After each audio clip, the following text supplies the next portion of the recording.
It's Tuesday, October the 10th, 2023, and let us gather together and experience the goodness of God. I'm Pastor Trey Comstock.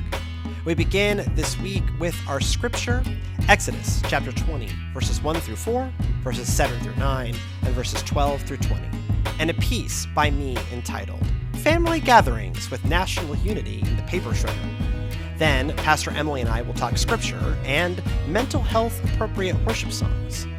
But first, a reading from Exodus chapter 20, verses 1 through 4, verses 7 through 9, and verses 12 through 20. Then the Lord spoke all these words. I am the Lord your God, whom brought you out of the land of Egypt, out of the house of slavery. You shall have no other gods before me.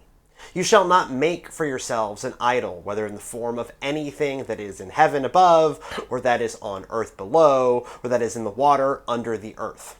You shall not make wrongful use of the name of the Lord your God, for the Lord will not acquit anyone who misuses his name.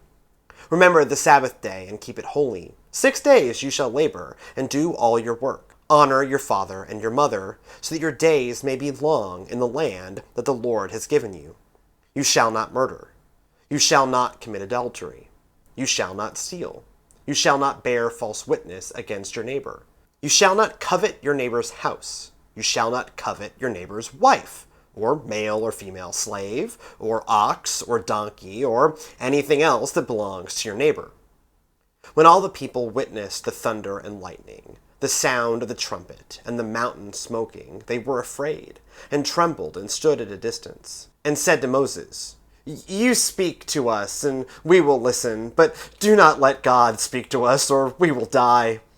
Moses said to the people, Do not be afraid, for God has come only to test you, and to put the fear of him upon you, so that you do not sin. Family holidays feel like yet another victim of our politically polarized moment. I don't have solid data on this, but the anecdotal evidence seems telling.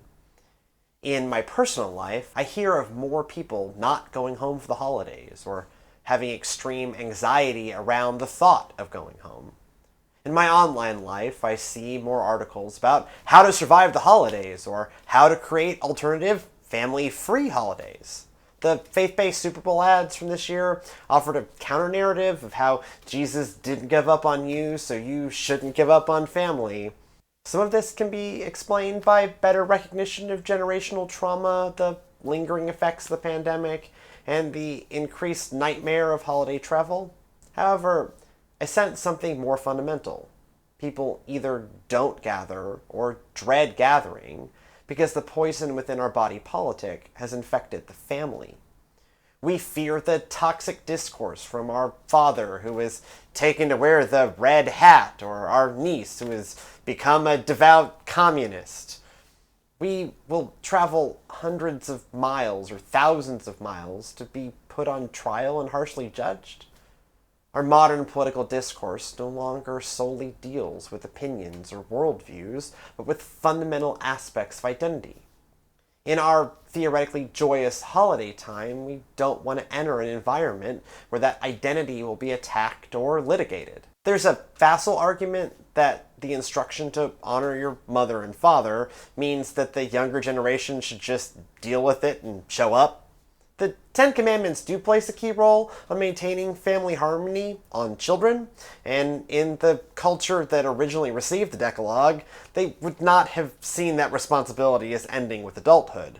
The traditional way of living for the Hebrew people consisted of living in larger family units run by the eldest male relative. So, until their father's death, adult male offspring and adult female unmarried offspring would have lived within their father's house. Recognizing the key leadership role of one's father and mother would have taken up a huge percentage of the average Hebrew's time in this realm of existence.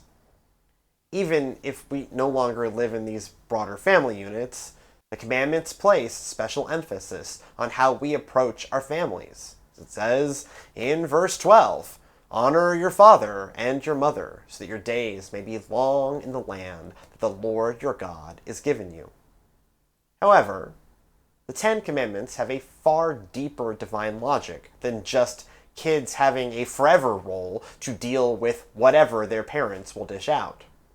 More than 50% of the commandments deal with how we treat others. Murder, lying, adultery, theft, and coveting find themselves equally out of bounds with disrespecting a parent. For each of these, God bans them because, in their own way, they disrupt the harmony of a community. Murdering, giving false legal testimony against, or stealing from your neighbor obviously creates discord. Adultery generally doesn't increase harmony either, but also, in the ancient world especially, it messes up inheritance, further risking the community's cohesion and future survival. Desiring someone else's stuff allows a psychological element of discord to enter. You have a muddier emotional relationship with another because jealousy clouds how you look at them. In part, you only see the stuff you don't have. By writing these into this headliner law, God elevates community harmony to a cosmic level of significance. If you internalize no other part of the law, God wants you to know that you love God and that you feed into the positive life of a community. Thus, a broader, deeper read of the Ten Commandments burdens all of us with creating harmony. When applied to the holidays, with national unity being put through the paper shredder, I don't think this means reverting to an old-school forced silence and politeness. That's just passive aggression made socially acceptable. We cannot create joyous holidays with a "no politics at the dinner table" or "for God's sakes take off that hat" rule. God did not intend family and community to be something we merely survive or walk away from feeling like we dodged the worst of it. Instead, the Ten Commandments challenge each of us to reinforce the sacred bonds that connect us. God tasks us with figuring out what exactly that means. Even if what divides us feels like it goes to the heart of our identity, the nature of God and humanity means that so many more things still connect us. God is love. Therefore, we too can transcend the politics of the moment if we so choose. On a more practical level, maybe don't talk about who or isn't president, and instead find ways to honor the humanity of all at the table. For each person and family, it may be different, but on some innate level, we know each other. We can figure it out if everyone sees their role in it. I attend more funerals than the average 37-year-old. I get to observe many families deal with that particular strain, and it goes one of two ways usually. A family either comes together or gets torn apart. The ones that come together focus on the memories and connection. The ones that fly apart focus on old wounds, money, pecking orders, and money. All families have the same pressures in that moment. What determines the outcome is how a family chooses to approach the situation. Do we all live into our God-given imperative to strengthen the bonds of community, or do we give into the spirit of the age? I know how it feels out there. We've always had that choice. So as you just heard in my piece, this Ten Commandments thing is not necessarily how we normally talk about it, right? Like, we talk about it as this, like, talisman for all laws, right? We put it in courthouses and stuff, right? That's where the political issue of it comes. Right. Is it in schools? Is it in courthouses? Are you allowed to post it? There was like an attempted legislation here in Texas that was good, and it didn't go anywhere. It was going to mandate that the Ten Commandments be shown in all public school classrooms. And they had like a donor that was going to give it away, and then some other group got a little tongue-in-cheek and was going to donate it in Arabic. Right, because wow. Obviously it's a part of Islam as well, right? Right. As an Abrahamic faith, it is also a part of Islam. There's, anyways. And so we talk about it as, and it is, right? It is the intro to the Law of Moses. The Law of Moses goes on for 11 more chapters through the beginning of chapter 32. So, like, it goes on for a while, and then it gets into, like, the nature of the tabernacle and all this other more detail-oriented stuff. And so... all 614 some odd laws that come after that, right? And so this is the, like, thesis statement or the introductory paragraph to the Law of Moses. And so it is about laws. And yes, in a very real way, it does undergird the laws that govern, the literal secular laws that govern, I don't know, many billions of people, because it is just one of the earliest examples of written law. It's up there in age with the Hammurabic Code, right? So yes, is this law? Sure. Then let's look at, what does this law say? And it does say, love God.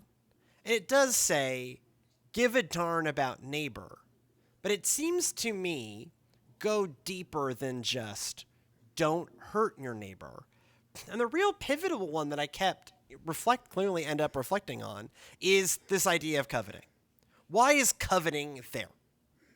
That's the oddball, right? Like, if it is merely don't disrupt the life of a community, yeah, okay, don't kill people, great.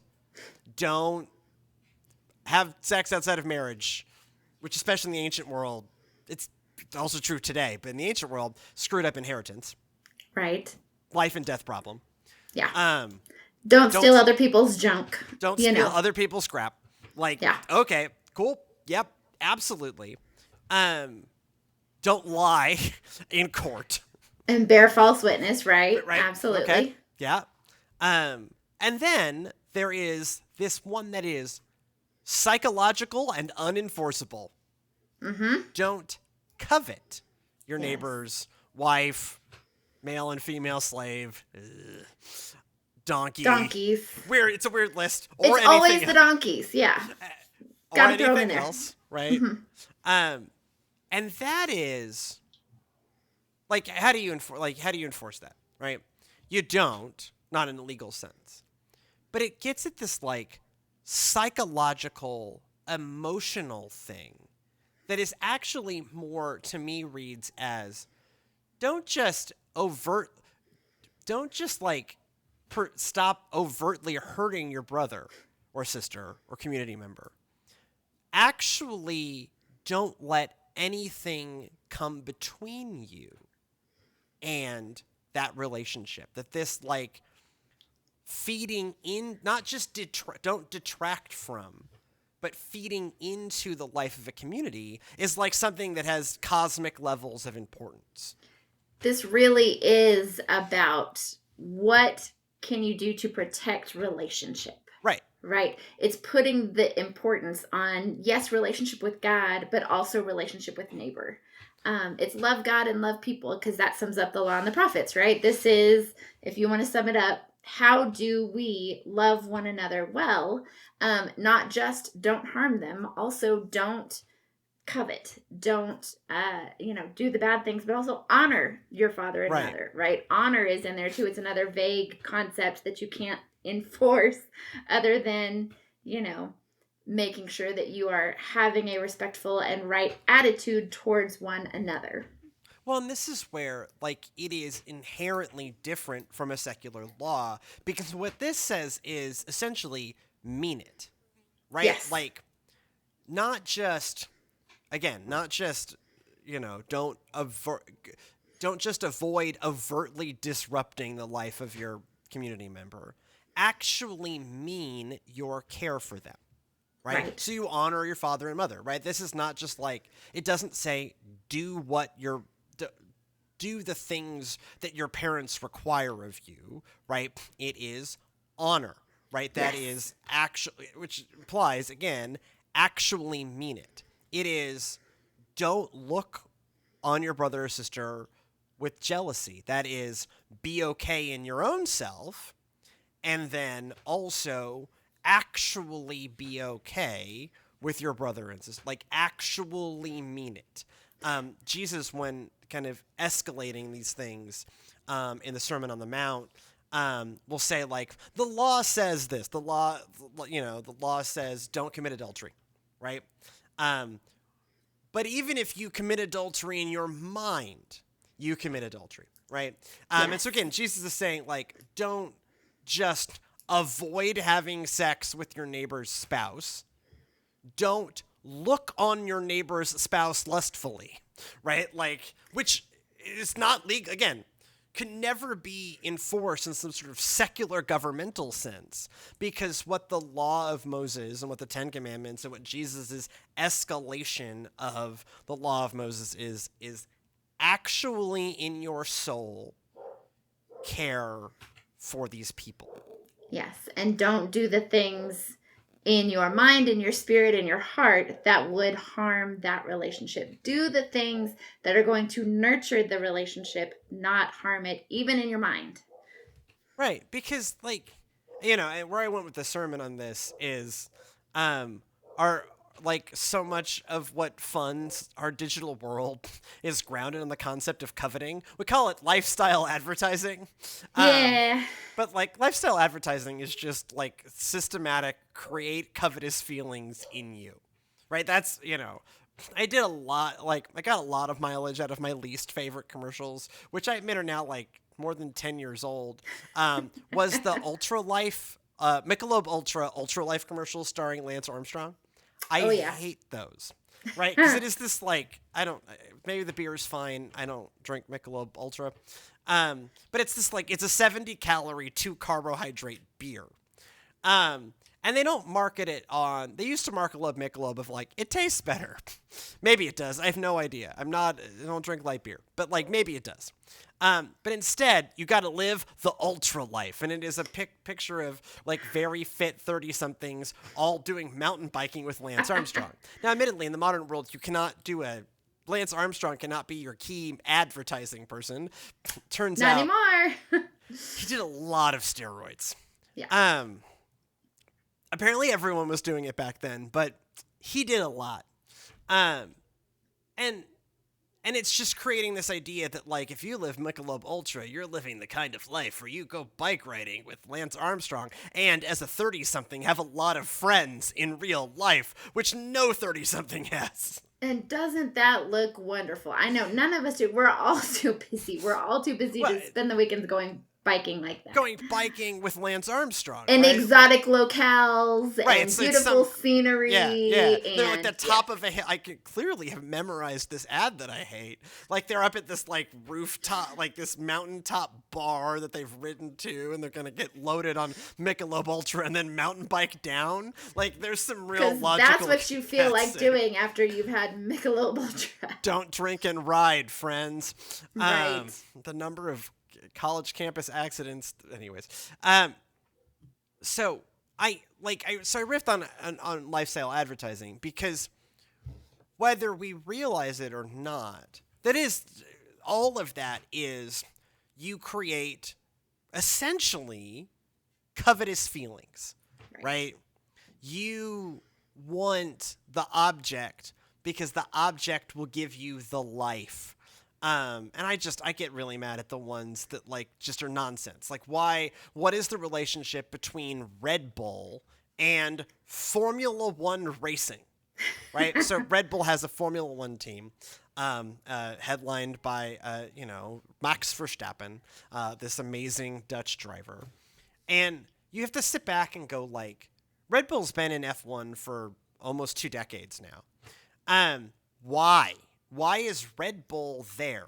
Like, how does carbonated water, caffeine, taurine, and bad flavorants lead to extreme sports and Formula One? Right? Because Red Bull gives you wings, right? Like, it's trying to create this, like, lifestyle pitch. That, like, drink this Red Bull so that you too can be this adventurous sports person. Right? Mm-hmm. And again, all of that is artificially manufactured desire that makes you feel less about your life and want the life of somebody else. And now we've gotten to why I keep talking about this, right? Like, this is, like, coveting. FOMO, by the way. Fear of missing out. I'll translate millennial for a second. Fear of missing out. The algorithms are designed around coveting, right? Yes. They want you to covet that life, right? Like influencers, to get this out of boomer Blaze television advertising for a second. Right. Influencers All of that say, social media, right, all of social right. media influencers Well, are in this same thing. They're selling their lifestyle specifically because of this endorsement, because of this product. Well, you can rent a private jet on the ground now. So this is a fun fact, right? Like you want to do your Instagram, I'm on a PJ private jet shoot. You don't even have to rent the jet in the air, which is really expensive. It's like private jet's like 10 grand an hour. Yeah. Right? In the air, because it's burning fuel and pilots and all that kind of stuff. You can rent a private jet on the ground for far cheaper. You don't actually fly anywhere. You just, take pictures like you did fly somewhere. And then so you get all of the Instagram cred, and you didn't actually have to pay for the jet in the air, which again is the expensive part of the jet. Fun fact. Wow. Uh-huh. Yeah. Right. Wow. Like, and so it's not even real. It's not real. Like, it's commercial advertising. We've just called it social media influencer. It's just recreating the lives of celebrities. Celebrities don't really live the way you think celebrities do either, right? Like, they don't look like that all the time. Right. It's not, they go to some cool parties, but it's not, in the end, like, as the good book says, everybody poops, right? Like, it's just like no human life is actually that glamorous. But all of that, it's just different generations' versions of how do we create coveting, right? Yes. This is, go back 1,000 years, this is royal families, right? This is whatever, like fill in the blank. Like this is, but like so much of it. And again, at this point, like creating covetous feelings in people underwrites so much of our culture, right? Mm-hmm. Like it is wild because none of these entities want you to feel okay in yourself right now. Mm-hmm.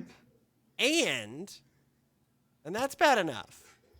And they want you to want something that another person has and you don't.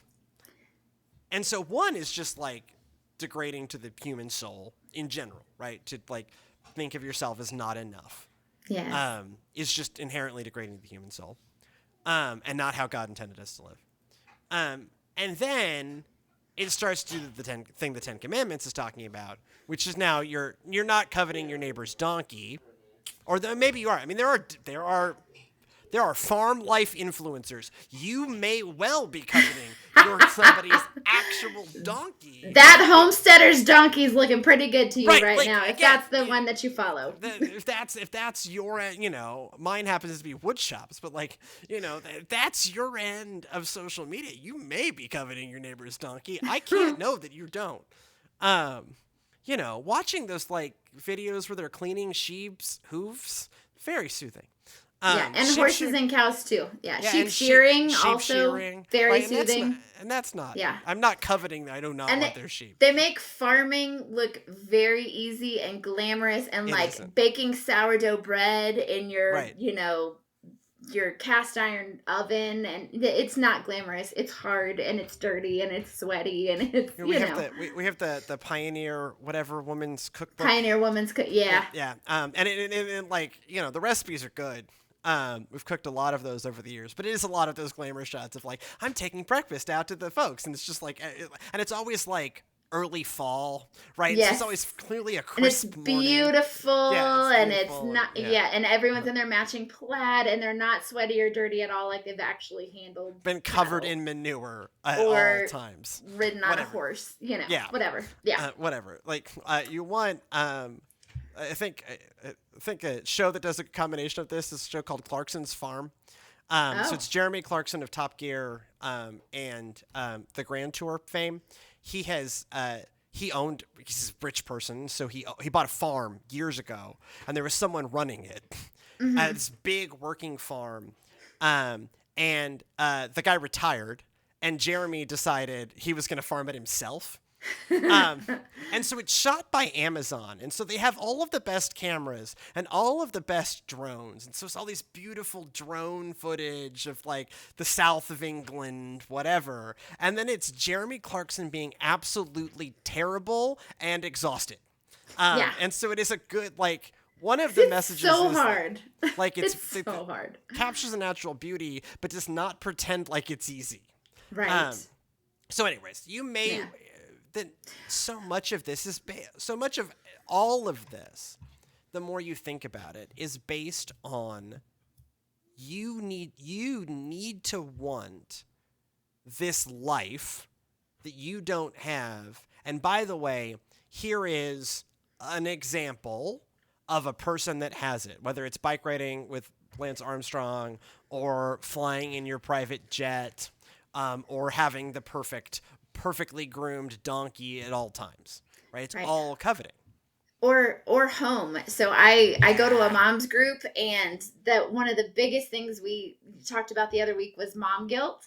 Because if you look at all the moms' Instagram, all the beige moms that have all the beige kids. And chevrons. It's chevrons, grays, the gray nurseries, the gray nurseries, everything is always spotless, and they're trading out their kids' educational toys every week so that they're always getting the correct stimulation and organic food and, homemade baby purees and whatever, right? But it's looking at that and going, why can't I do that? Well, you just need this organizer in your refrigerator, or this whatever it is, to make your life better, because it's a lifestyle. But that feeds into mom guilt. It feeds into mental illness. It feeds into why doesn't my life look like that if I'm trying this hard? Well, it even just stops you having people into your house. Yes. Right? Like, my house is always a mess. My house, Sydney was teasing me an early episode of this. I was talking about how, messy my garage is, right? And I showed a picture of my actual garage. And she teased me. It was like, a lot of spouses would get really mad. And I'm like, well, honey, that's really what our garage is like. And she, her and I agree on this. But, like, we have people over at our house, even though our house is perpetually a mess. Yes, because people live there. Because people live there. And people live there. And if I had to wait for my house to be perfectly, like, my house is sanitary, but my house is not organized, we're, two parents both who work with two kids, and live that, like, someday we'll do an episode on overly programmed middle-class life, but, like, live that overly programmed middle-class life, right? Like, my wife works from 7:30 a.m. to 5 p.m. and I work from like 10 a.m. to 8 p.m., right? Like every day. And then, our son's in choir and Esther's in daycare. And anyways, so like our house, like, we can barely keep on top of the Legos and keeping the bathroom clean. Mm-hmm. And yet I have people over to my house almost every week, partly because, and this is one of those, like, the coveting subtly infects you, right? You want to put forth that, like, perfect image that you have achieved the coveted lifestyle. And it is preventing you from experiencing the fullness of community. Right? Yes. That's another place where, like, oh, I can't do that because my house is not show ready, is another one of those places where the psychology of coveting is preventing you from experiencing the fullness of community. And that fullness of community that we were intended to live in. Right.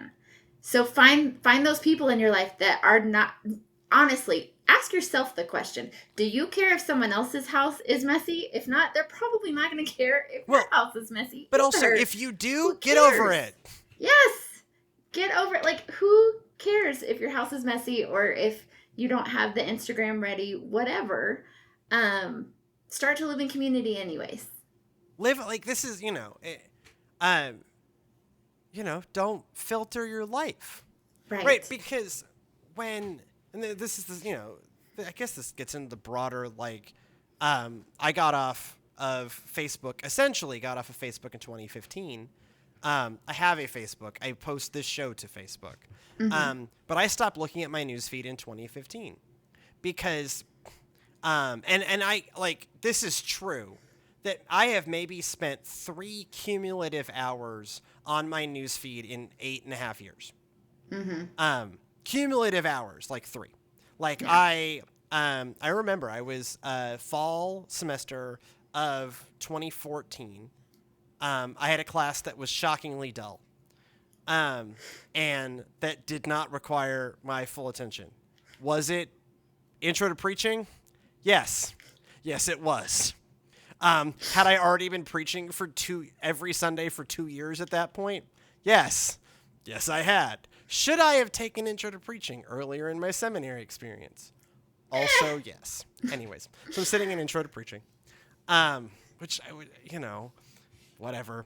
And I'm on my Facebook newsfeed.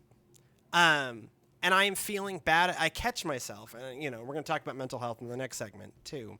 But like, I've lived with depression my whole life, and so I have to be very cognizant of my own mental health. And I noticed that Facebook was making my mental health worse. That watching my newsfeed was making my mental health worse. At that time, I had a tech news podcast I did called Tech's Last Call. You can find episodes of it on YouTube. Just search Tech's Last Call.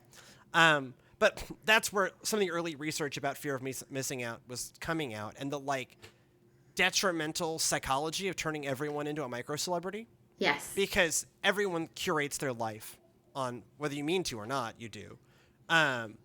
And because you either post all the best things or the curated funny versions of the worst things, but it's not real.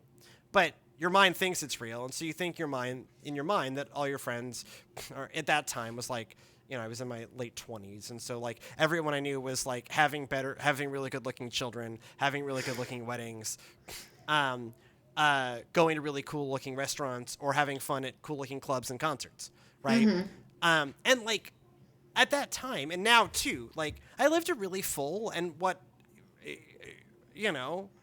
complete life. I had still have, this is not past tense. I had then and have now a spouse who loves me, same spouse. At that time we had a kid on the way. I had a really interesting job as a pastor. I do spend a lot of my time in interesting coffee shops because I have a problem. You could do the coffee shop Instagram all the time things. I could, right, and I don't. Because there's a lot more to my life than $6 coffee. Not much, but a little bit more to my life than $6 coffee. And I felt it, right? Mm-hmm. And I live a, objectively pretty decent life. And I found myself wanting that more. And it is literally diabolical. Yes. And it creates so many walls, it makes so many barriers for being able to hang out with people, to live real life with people. Because then even if you are, seeing people or having people over, are you being completely real with them? Or are you performing? Are you a performance artist? Right. Are you actually sharing your struggles, bearing one another's burdens? Are you living in true community with people, or are you curating your relationships with them even? And it's and we're talking about the social media version, but this was just middle class. This was just middle class respectability too, right? I grew up in a church of middle class respectability politics, and it's where we're not real at church, and we don't think that that's a coveting thing, but it is, right? Because you want to appear like you live that put together life, which is just you internalizing the coveting of those people who you think have it. It's walking into church and pretending like you weren't just yelling at your kids in the car because you were late and you couldn't get there on time, and it's all of that, right? Right. I joke, but it's part of why I dress like a dirtbag all the time. Right? Because at some point, so when I was a depressed teenager, I didn't seek help at church because I didn't think any of the adults I interacted with had any idea what that was like. They probably did. I know now that statistically some of them had to have. But we didn't live in a real world, right? We created, in that season of, the world, it was, respectability politics, and those still exist too, but taken online and just, liquid fueled, it's all bad, and it's all coveting. Yeah. Right? Or it's all the internalization of the coveting, so that then you want to perform the coveted lifestyle. Yes. So then other people will covet you. Like, comment, and subscribe. Yes. Well, and even, pastors get particularly guilty of this too, because they like to say, oh, well, I used to be a sinner. Yeah. I hate when it's, I used to struggle with this, but I don't struggle anymore. Yeah. Yes, we do. We struggle, we sin, we hurt, we feel all of those things too. Well, and that, to a conversation we had some weeks back, I don't know, we podcast a lot, when we talked about the pastor that, I need to learn his actual name, the pastor that, resigned and, posted and posted through it. He, part of that, performance art is what feeds into clergy burnout too, right? Yes. Because we as clergy are allowed even less realness than normal humans. And it is so that we can, clergy, it is the either you want to portray yourself as really there's a genre of pastor when you want to portray yourself as really economically successful, right? And so you buy suits you can't afford, or cars you can't afford, or ask your congregation for jets, or you want to appear really more spiritual than everybody. And that's its own, clergy world. You get this, really, really weird where it's, attempting to appear more spiritual than another person. It does get weird, but it's still that coveting, that lifestyle, it's all that coveting. Right? It's be like me so that you can have more of the Holy Spirit. But that's not how that works. It's not how that works. And I edged up on it, and I basically took it this inability, it feeds, so coveting's the thing that's in the actual words that are in the Ten Commandments, right? But it feeds into this concept of, we think it's okay to destroy community, right? And so I ended up making this about, in the piece, I made this about our political division, right? Why can't we make it through the holidays? Why do you think that politics, as divided a country as we are, why do you think it is okay to attempt to dissuade your now communist niece from being a communist? Right? Or why are politics and religion the two things you can't talk about, even with your family anymore, during holidays? Right. And it's just because I really have, I'm sure there's data out there and I didn't find it, and that's on me. But I sense in the broader discourse of the world that we dread holidays even more than we used to. And it is because, one group's afraid of the MAGA folks and the other folks afraid of the what. And it all just, and to me, it goes back to, we have this text that says, don't even let something weirdly psychological come between you and your brother, or you and your sister, or you and your family. And then we think it's okay to blow it up, right? We think it's okay to put family through the paper shredder because we want to demonstrate our political rightness, whatever that is, right? And I am sympathetic to some of our politics at this point in history, get into essential aspects of people's character and being, right? Nature and identity. Yes. Right? The struggle with identity, the challenge of discussing identity politics is you're discussing someone's identity, right? This is no longer on the level of opinions. This is on the level of being. And so I get that. And so thus we all have, whether you, from your perspective on politics, faith, whatever, agree with someone's being or not, the Ten Commandments seem to heavily imply you need to find a way to create loving harmony, actual loving harmony. Actually mean it. This is not just everyone be nice and get along. I hate that. I actually hate niceness inherently because it's inherently false. That's why I don't buy greeting cards. Hate them. It's actually mean it, right? Like, actually value this person's humanity on such an essential level that you find a way to honor that, even if you fundamentally disagree. Yes, because we are going to fundamentally disagree sometimes, because that's what families do, is we fight and we argue and we have different opinions, but even in the midst of that, how do you still create loving, healthy, nurturing relationships? How do you still value the relationship beyond the disagreement? Right. How do you create real and genuine community within your family group, within your congregation, within your community, outside of that, in spite of that? In spite of, like, understand that it's not on one side or the, we come back to this a lot, right? That it's not on one side or the other to do it, right? Correct. And especially the thing that you can't do, that has come up before on the show, is the Bible says this, therefore you have to deal with me. Mm-hmm. Right? This is... That's not how this works. It's not how this works. It's not how any of this works, friends. Right?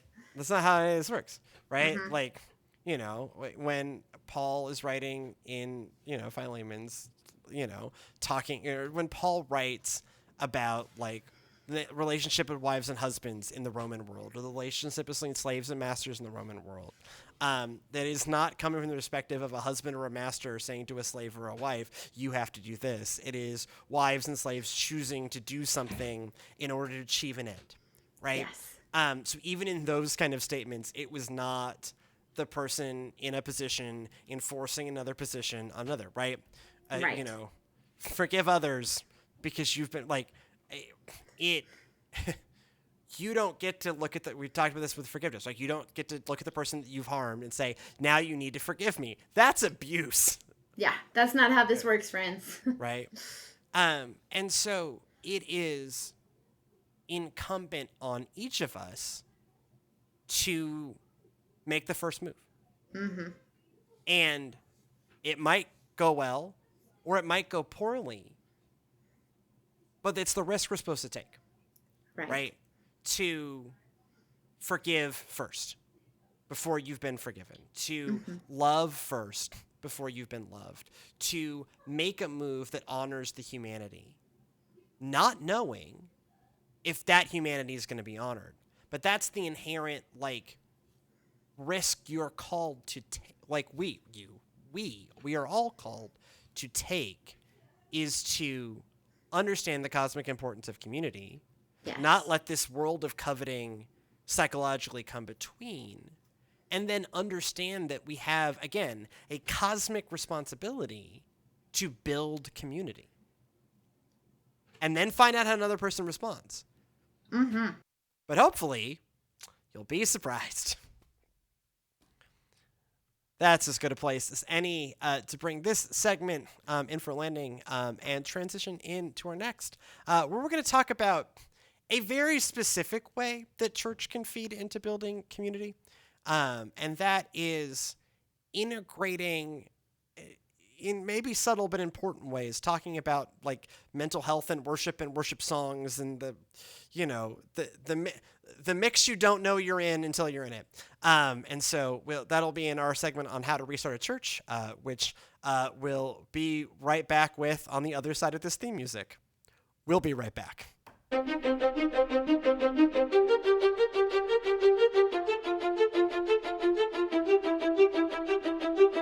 And we're back with a segment that we call How to Restart a Church.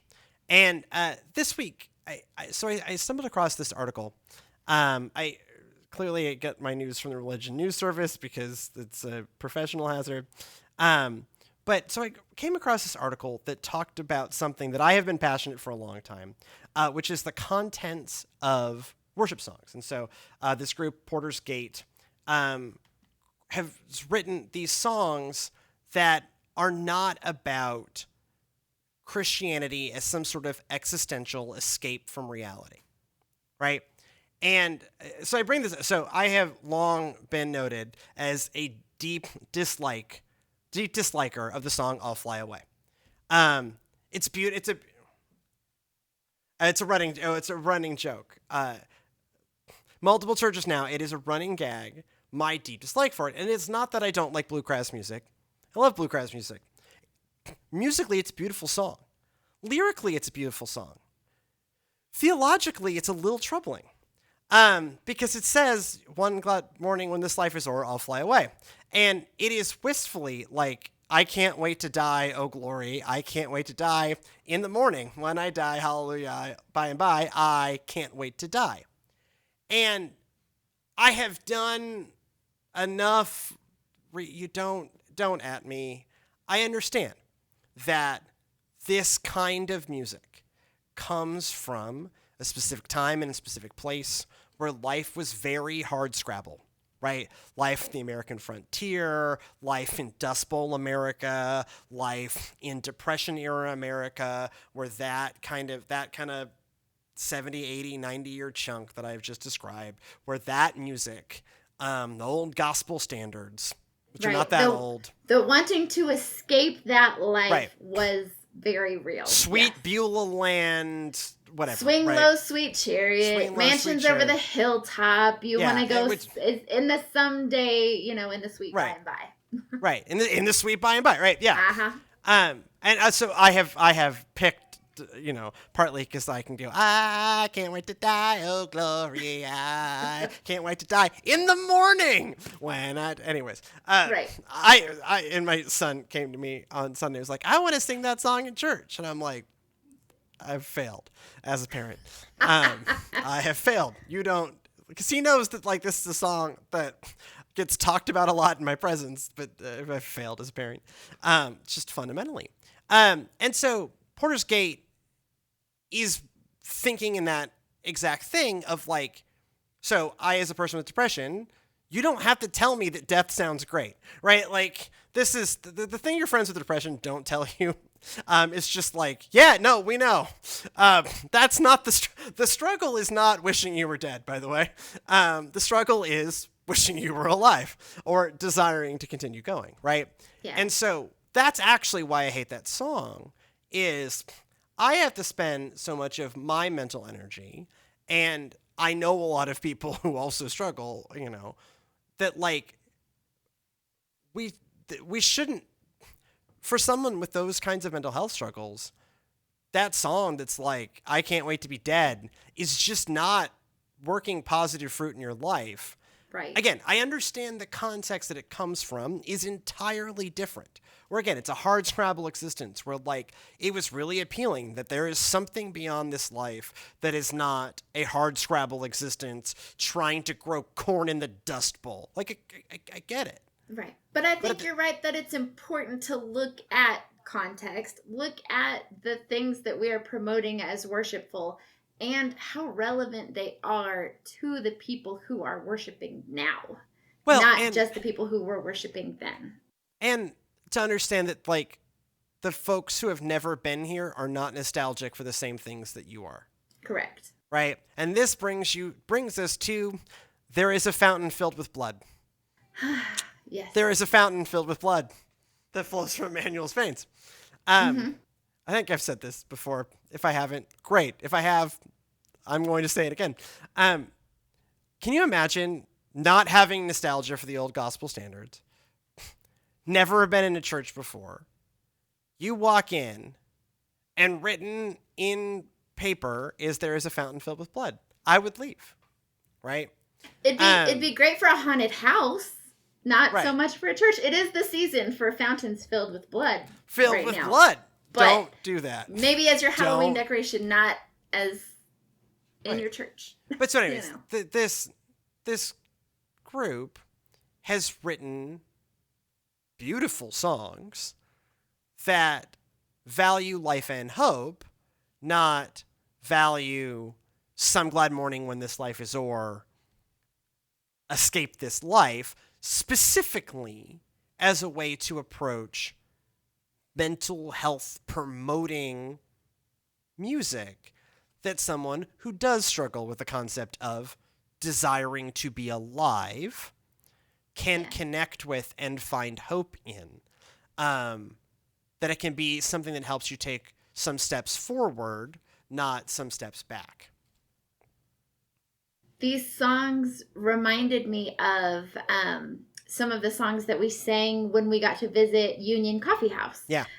They sang songs about my chosen family. It wasn't necessarily a hymnal. It was not a worship song necessarily, but it was very worshipful because it talked about this concept of community, this concept of, found family, this concept of gathering that they were trying to emulate. And so it worked very, very well as worshipful elements for the people in that context who were singing it. Some of this also is plays into a generational piece, right? That you have a generation, generations, which are still very present in our churches, that have nostalgia for these songs or connect with these songs directly. Then you have Gen Z, who statistically are less present in our churches anyways, do not have a nostalgia for these songs. Also have, and I think this is one of the great gifts that Gen Z brings to the world, a greater awareness of mental health, right? Like they've grown up with, you know, 2-3 successive generations of like beginning to deal more and more with mental health and understandings of trauma and like, not necessarily, avoiding, understanding the impacts things have on their own mental health, etc. And so it is a way to create, like, Porter's Gate is, and this concept, and Union does it too, right? Of creating a worship space that takes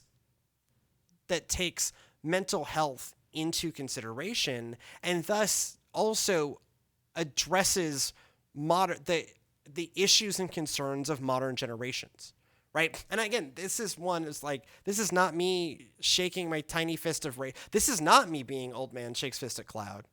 I actually, as a person who forever struggles with mental health and, as I talked about in the previous segment, right? Like really was hurt by the fact that this was not a thing we talked about in the late 90s and early 2000s. That it is such a concern, I actually find really liberating.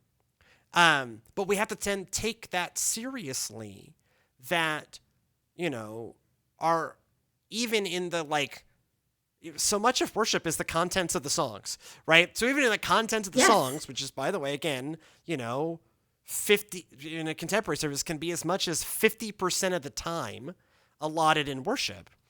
We need to, this needs to come up. I think it's important, the contents of the song. And, for those of you who are listening to this and wondering, maybe why this is important still, we wouldn't balk at giving someone the tools they needed, say, for example, a wheelchair ramp if they needed one in order to access worship spaces.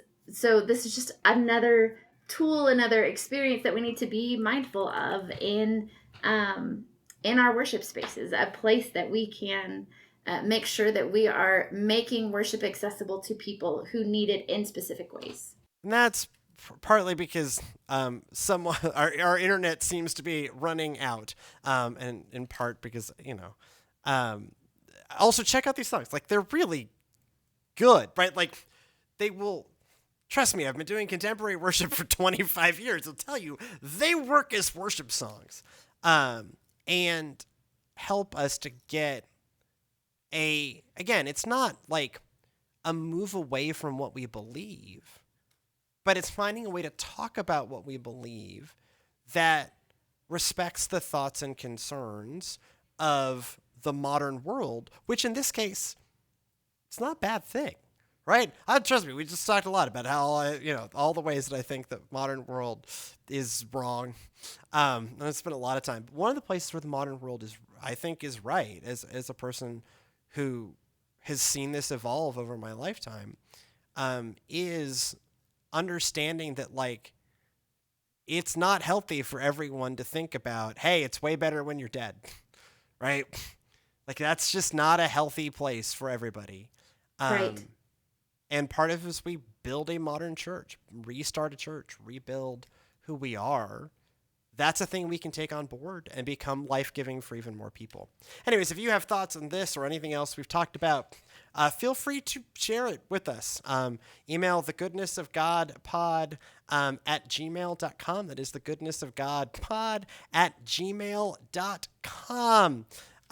This show and everything else we do here in the Media Lab is made possible by a generous innovators grant by the Texas Annual Conference of the United Methodist Church. If you want to find out more about what we do here, just go to Servants Now on all of the things: TikTok, Instagram, YouTube, Facebook, the internet, servantsnow.org.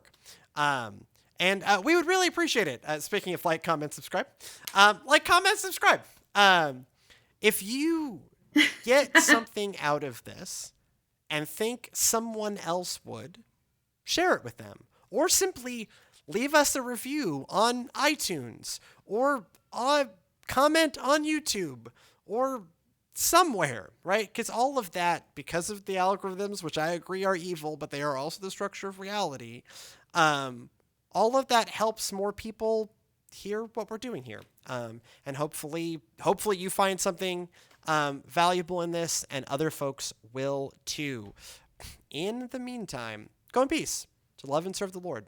We'll see you next week.